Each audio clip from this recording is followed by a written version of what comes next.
विद्यार्थी परिषद के आदरणीय राष्ट्रीय अध्यक्ष जी, राष्ट्रीय महामंत्री जी, सील प्रकल्प के अध्यक्ष आदरणीय अतुल जी, प्रदेश के आदरणीय अध्यक्ष जी, महामंत्री जी, परम श्रद्धेय संतवृंद,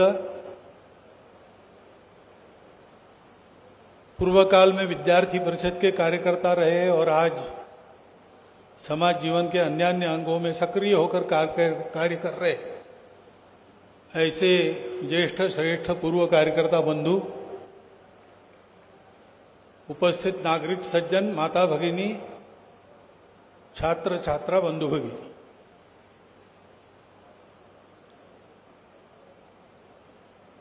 बहुत परिश्रम के बाद कुछ प्राप्त करते हैं तो उसका आनंद होता है और परिश्रम करने वाले उस आनंद के अधिकारी रहते हैं। विद्यार्थी परिषद जिसमें काम करने वाले अधिकांश और मुख्यतः विद्यार्थी है, यद्यपि राष्ट्र पुनर्निर्माण के क्षेत्र में एक बड़े कार्य के अंग के रूप में शिक्षा जगत में शिक्षा परिवार की कल्पना लेकर विद्यार्थी परिषद काम करती है और इसलिए प्राध्यापक बंधु अन्य अन्य प्रकार के सब रहते हैं, लेकिन मुख्य कार्य तो विद्यार्थियों के द्वारा चलता है। दिल्ली जैसे स्थान पर, महत्वपूर्ण स्थान पर एक अच्छा कार्यालय बनाना जिन संगठनों में गृहस्थ कार्य करता है उनको भी बड़ी मुश्किल का काम होता है। ऐसे में विद्यार्थी कार्यकर्ताओं की मेहनत के आधार पर समाज में इतने सालों के कार्य के कारण अपनी जो साख बनी है उसके आधार पर थोड़ा बहुत सहयोग प्राप्त करते हुए ऐसा कार्यालय खड़ा करना, ये वास्तव में एक उपलब्धि मानी जाएगी और हम उसको मान रहे हैं और उस आनंद के हम अधिकारी हैं।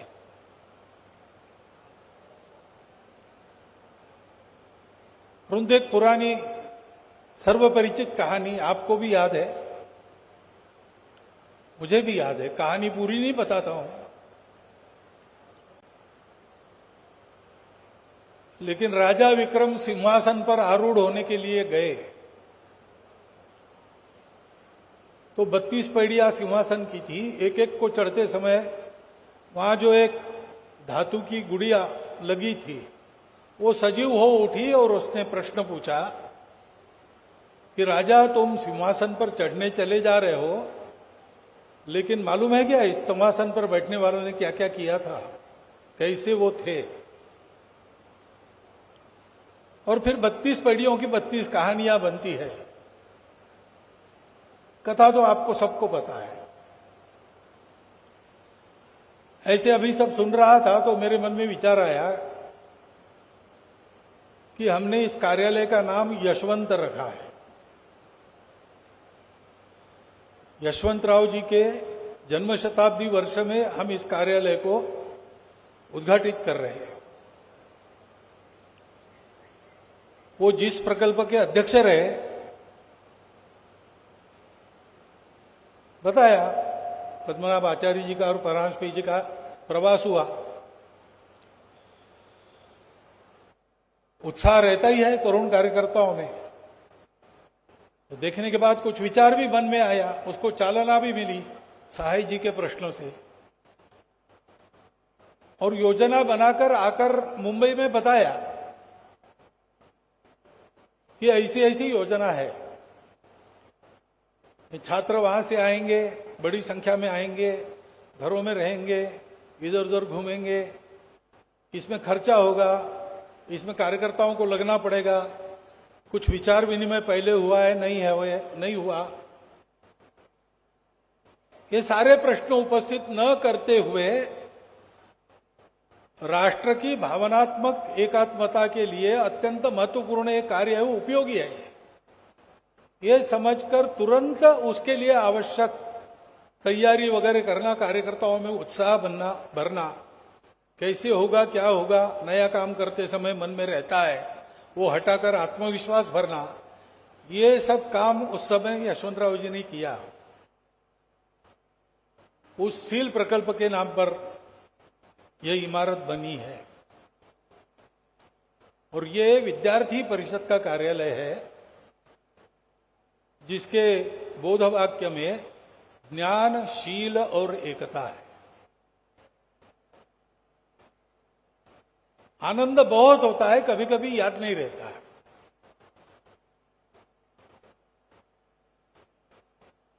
आनंद के उत्साह में हम भूल जाते हैं जो नहीं भूलना चाहिए, उसको याद देना पड़ता है। तो इस आनंद में हमारे स्मरण में ये सारी बातें रहनी चाहिए, क्योंकि ये विद्यार्थी परिषद का कार्यालय है।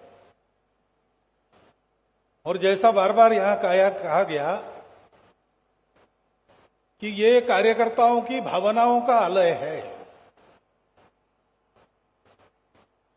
उस भावना में एक प्रमुख भावना तो यह है कि हमारी विद्यार्थी परिषद है।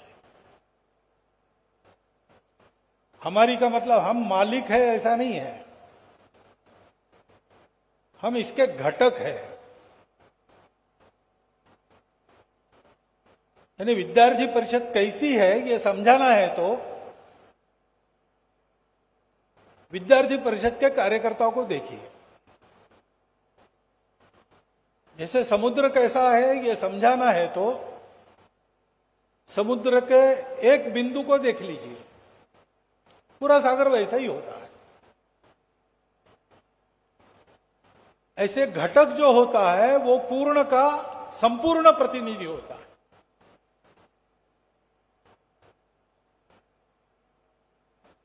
पूर्ण के सारे गुणधर्म उसमें आकार की दृष्टि से छोटे रूप में रहते हैं, संभावना की दृष्टि से बीज रूप में रहते हैं, और घटक वह भी होता है जो घटन करता है यानी गढ़ता है। विद्यार्थी परिषद कार्यकर्ताओं के द्वारा गढ़ी गई है। विद्यार्थी परिषद का इतिहास आपने देखा होगा तो आपको पता चलेगा कि उद्देश्य निश्चित था। राष्ट्र पुनर्निर्माण के कार्य की एक धारा संघ के रूप में चल रही थी, वो प्रतिबंधित हो गई और उस कार्य में बाधा आने लगी। और जो संघ के स्वयंसेवक महाविद्यालयों में थे उनको लगा कि इस अवसर का लाभ लेकर जैसे दीप बुझा देते हैं तो अंधेरा अपने आप छाने लगता है, वैसे अराष्ट्रीय प्रवृत्तियां भी छात्र जगत में प्रभावी हो जाएगी। ये नहीं होना चाहिए। राष्ट्रीय विचार का वातावरण बने रहना चाहिए और उस राष्ट्रीय विचार के आधार पर परस्पर अपनत्व को जगाकर देश का प्रत्येक घटक जोड़ने का काम चलते रहना चाहिए। इस विचार से विद्यार्थी जगत में ये काम शुरू हुआ।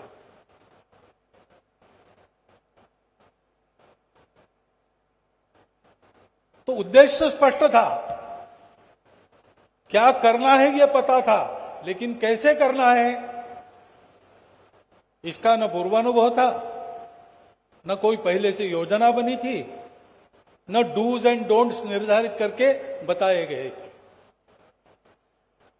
कार्य करते करते कार्यकर्ताओं के अनुभवों में से, अनुभवों की सम्मिलित चर्चा में से,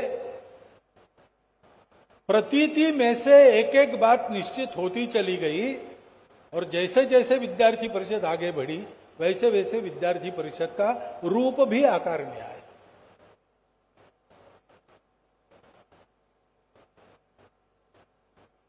तो गढ़ने वाले कार्यकर्ता है। हमारी विद्यार्थी परिषद यानी विद्यार्थी परिषद के हम अंश मात्र लेकिन संपूर्ण प्रतिनिधि है।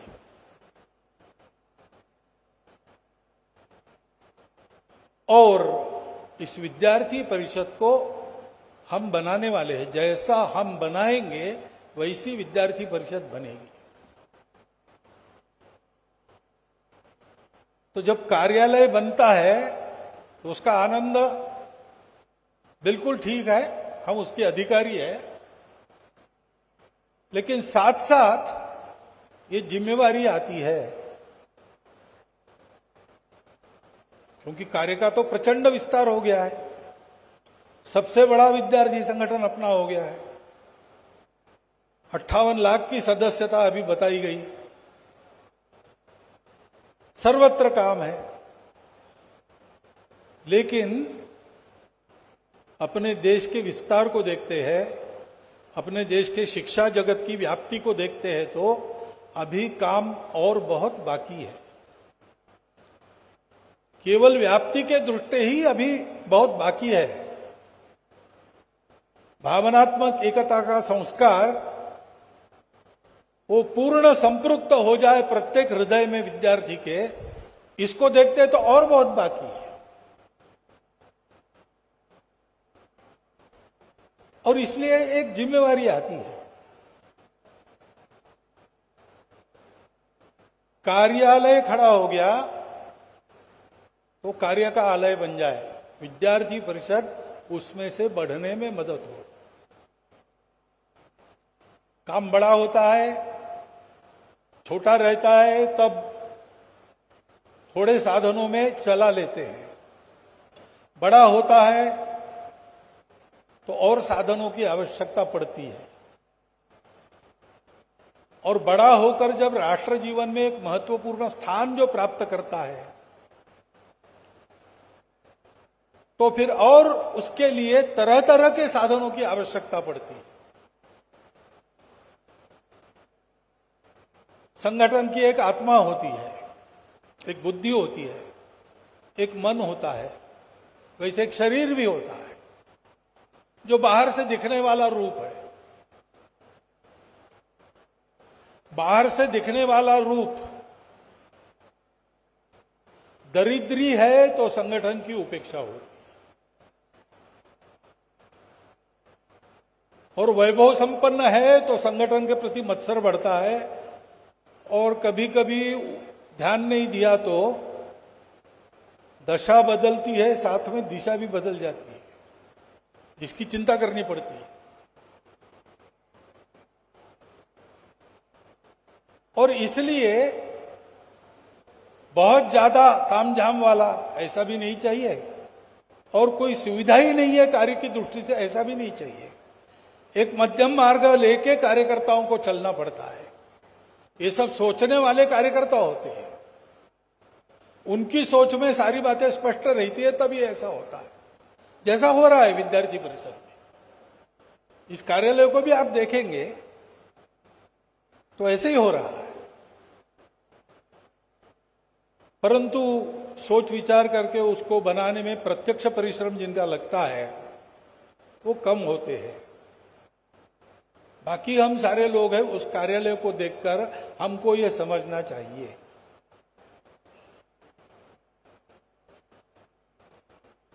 दिखने वाला भवन बहुत वैभव संपन्न न हो, और इतना बड़ा 58 लाख सदस्यता वाला अखिल भारतीय संगठन, अब उसमें अपने देश के अन्य अन्य विचारों के लोग भी नहीं देखते, देश विदेश के लोग भी देखने लगते हैं।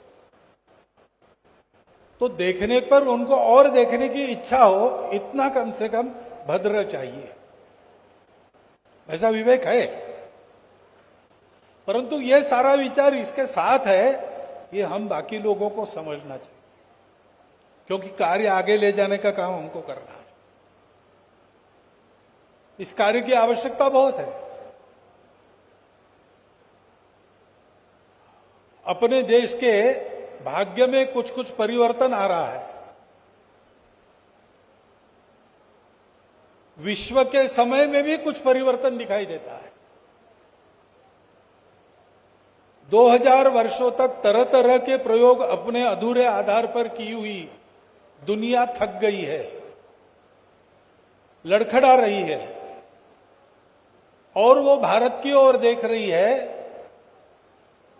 कि हमने दो रास्ते, दोनों पर चल के देख लिया, विफलता ही हाथ लगी, पूर्ण सफलता मिली नहीं। सुविधा मिली, साधन मिले, लेकिन संतोष समाधान नहीं मिला। अब एक ही आशा है भारतवर्ष, भारतवर्ष की तरुण पीढ़ी के मन में भी मैं देखता हूं कि एक बात जगी है कि हम अपने देश को अच्छा देश बनाएंगे, सिरमौर देश बनाएंगे। ये है, ये अत्यंत अनुकूलता है, लेकिन इसको करना कैसे? विचार के क्षेत्र में, संवाद के क्षेत्र में अभी तक जो देखा है उसमें दो रास्ते दिखाई देते हैं जो अयशस्वी हुए। तीसरा रास्ता बताना है तो तीसरा रास्ता है, कारगर है, ये दिखाने वाले कुछ मॉडल्स खड़े करने पड़े। इतने दिन हम उसी अधूरे विचार के आधार पर शिक्षा में पोषित हुए, उसके हमारे विचार बन गए। डीकॉलोनाइजेशन डीकॉलोनाइजेशन हम कहते हैं, लेकिन हम कहने वाले हैं वो भी थोड़े थोड़े कॉलोनाइज होके आए हैं। तो मूल में जाकर सोचते हुए पूर्ण डीकॉलोनाइज्ड मन से, बुद्धि से विचार करके अपने देश के भाग्य के रास्ते को देखना पड़ेगा, आरेखित करना पड़ेगा, उसके आधार पर हमको अपने प्रयोग करने पड़ेंगे। और ये काम कौन कर सकता है? अधिक उत्तम रीति से तरुण कर सकता है। सौभाग्य से उसमें आज ये उमंग भी है। यह देश बनाएंगे ऐसा, आजादी जिसमें खिलती हो, फिर शांति सुमति उन्नति सरिता पग पग आकर मिलती हो। इस प्रकार का देश बनाने की आकांक्षा तरुणों में है, प्रतिभा का नवोन्मेष है, उत्साह है, परिश्रम की क्षमता है।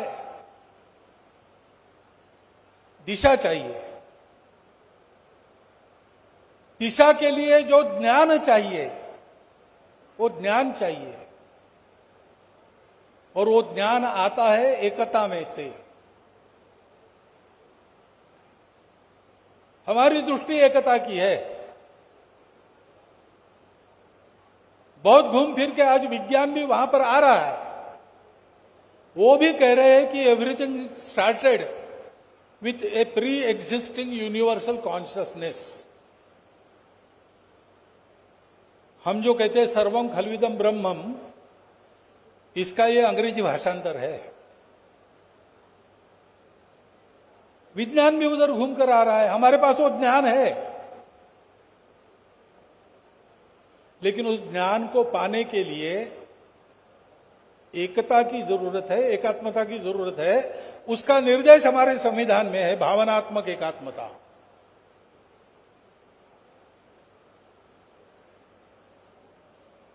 तो विविधता रहती है,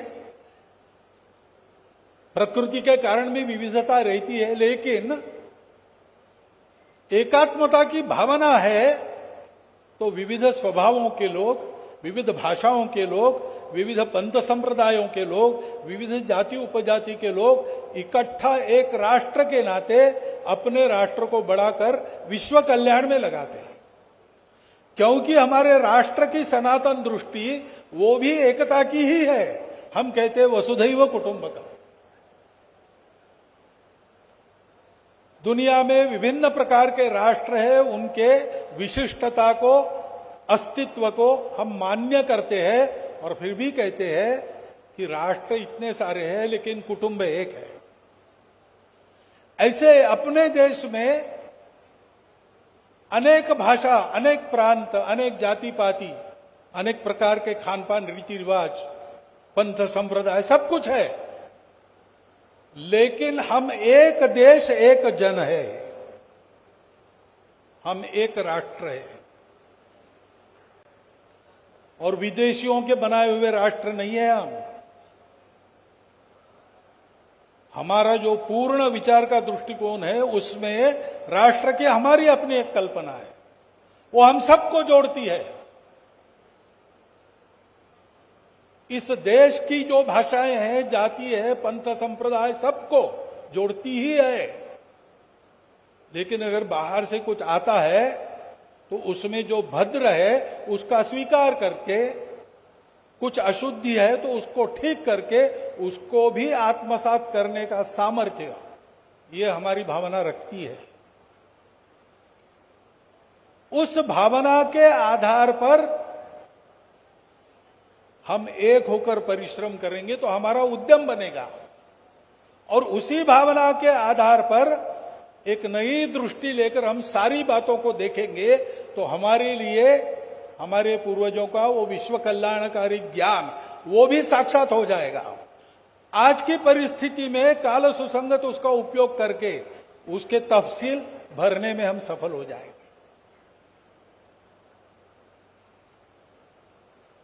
लेकिन ये दोनों होने के बाद भी,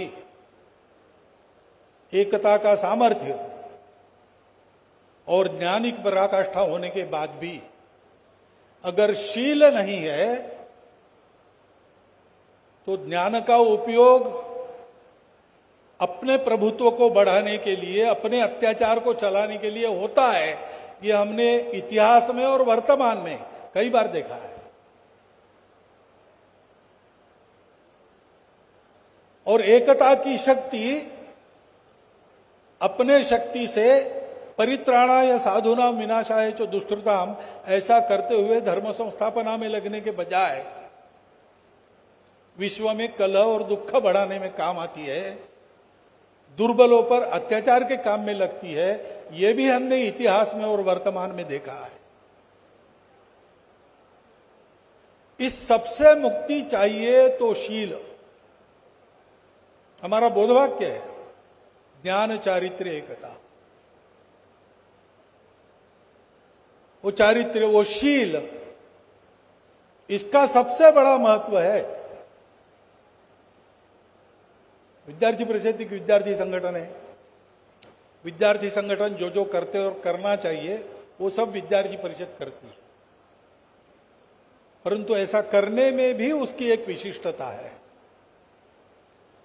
और सबसे अलग अनुभव विद्यार्थी परिषद में छात्रों को आता है। मैं भी रहा हूं छात्रावस्था में और आज विद्यार्थी परिषद में आने वाले नए छात्रों के अनुभव भी सुनता हूं। इसका कारण क्या है? एकता की हमारी दृष्टि नई नहीं है, वो तो सनातन काल से चलती आई है और बहुत लोगों ने उसका वर्णन किया है, बहुत लोगों ने उसके लिए काम किया है, वर्तमान में भी। उसमें हम पहले नहीं है।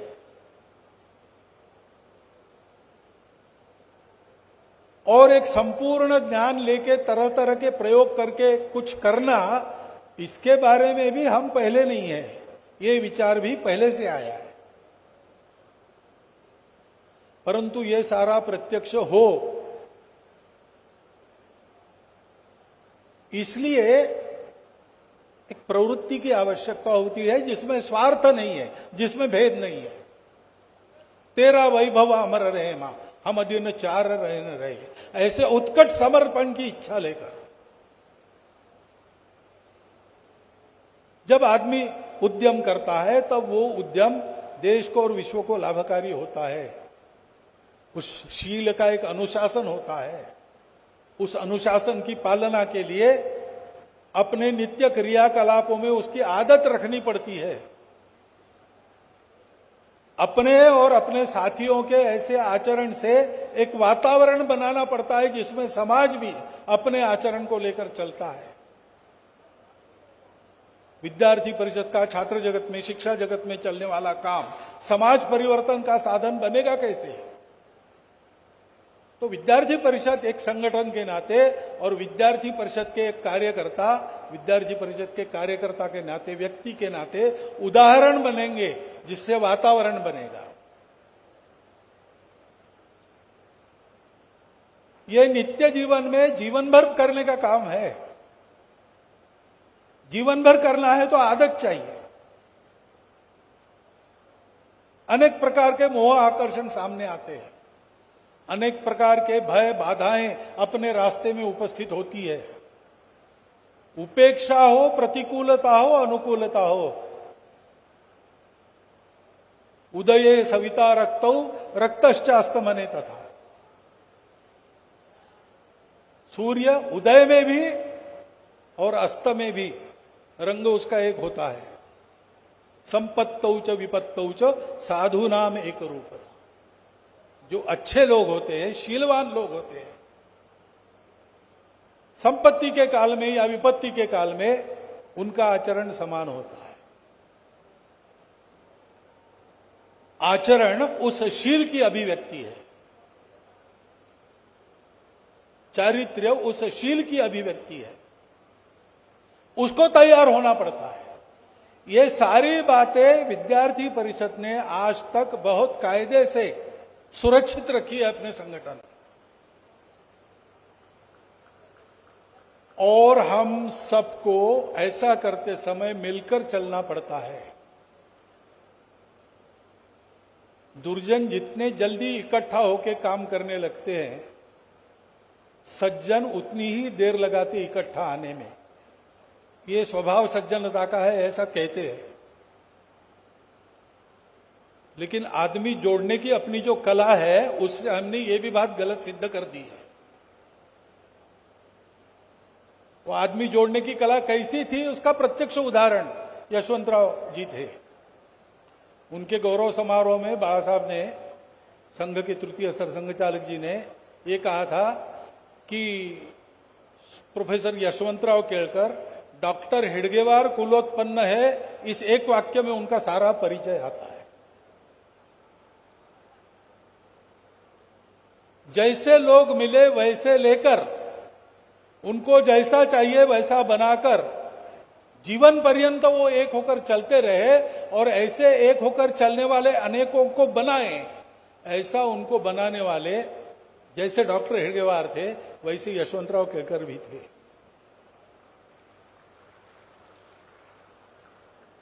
उनके जीवन का पहला गुण ये है, इस अपनेपन का वो साक्षात प्रभाव है। अनेक विचारधाराओं के, अनेक प्रकार के लोग जो विद्यार्थी परिषद के लिए अनुकूल है, संघ विचार के लिए अनुकूल है, वो तो है ही, लेकिन ऐसे नहीं है तो भी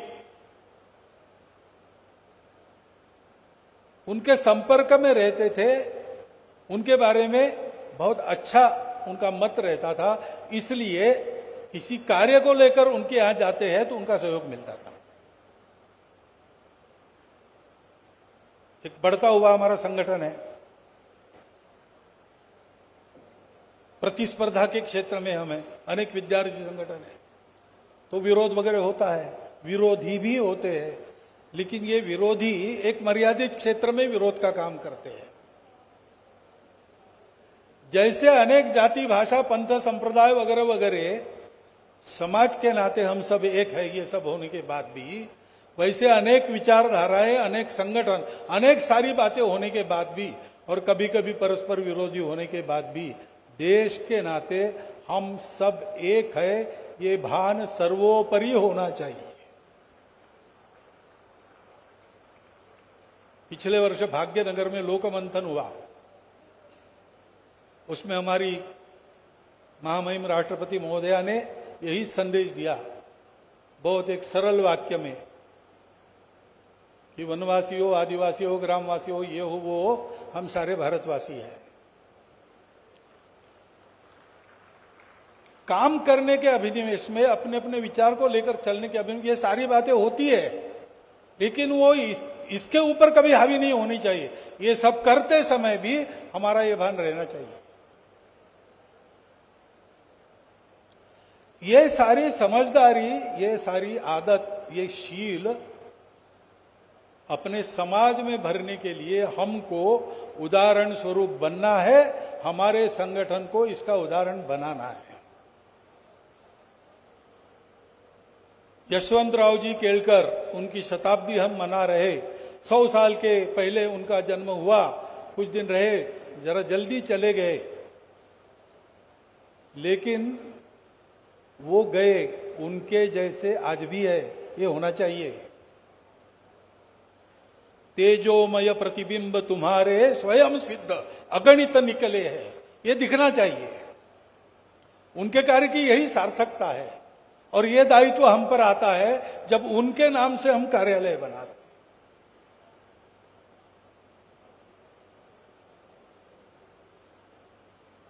सील की जमीन पर जब ये सारे क्रियाकलाप चलते हैं, तो सील की जो भावना है एकात्मता की, ध्यान रखनी पड़ती है।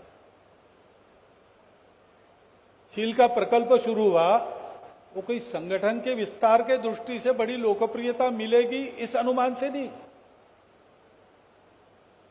वो तो इसलिए शुरू हुआ कि एक होकर भी एकता की भावना का अभाव कार्यकर्ताओं को खटका,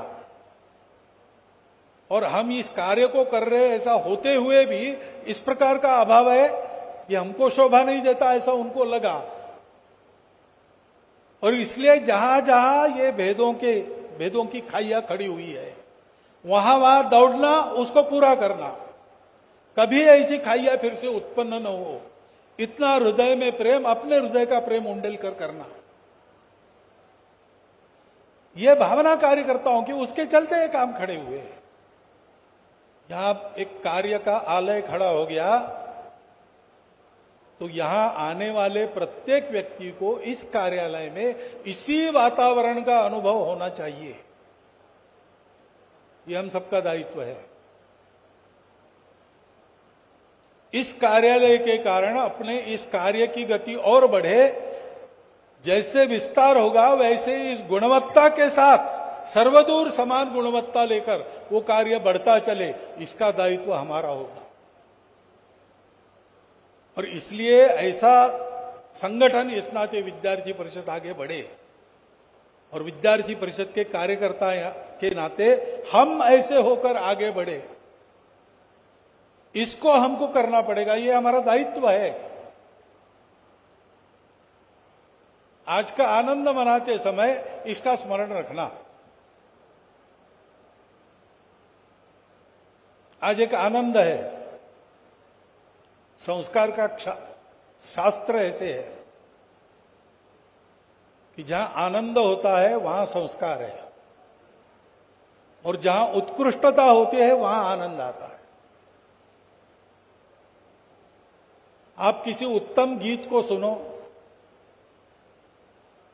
आप जा रहे हो तो थोड़ा 2 कदम रुक कर 2 मिनट सुनकर जाएंगे आप, क्योंकि वो गीत उत्कृष्ट है, सुनने में आपको आनंद आ रहा है। आप गीत गाने के लिए खड़े हो जाओ और आपका गीत उत्कृष्ट हो जाए, तो कोई कहे ना कहे, आपको अंदर एक अनुभव होता है आनंद का। और ऐसे गीत जब सुनते हैं या बोलते हैं, तो उस गीत के शब्दों के अंदर जो भावना है वो सीधी हृदय के अंदर उतरती है, सुनने वालों के भी, गाने वालों के भी।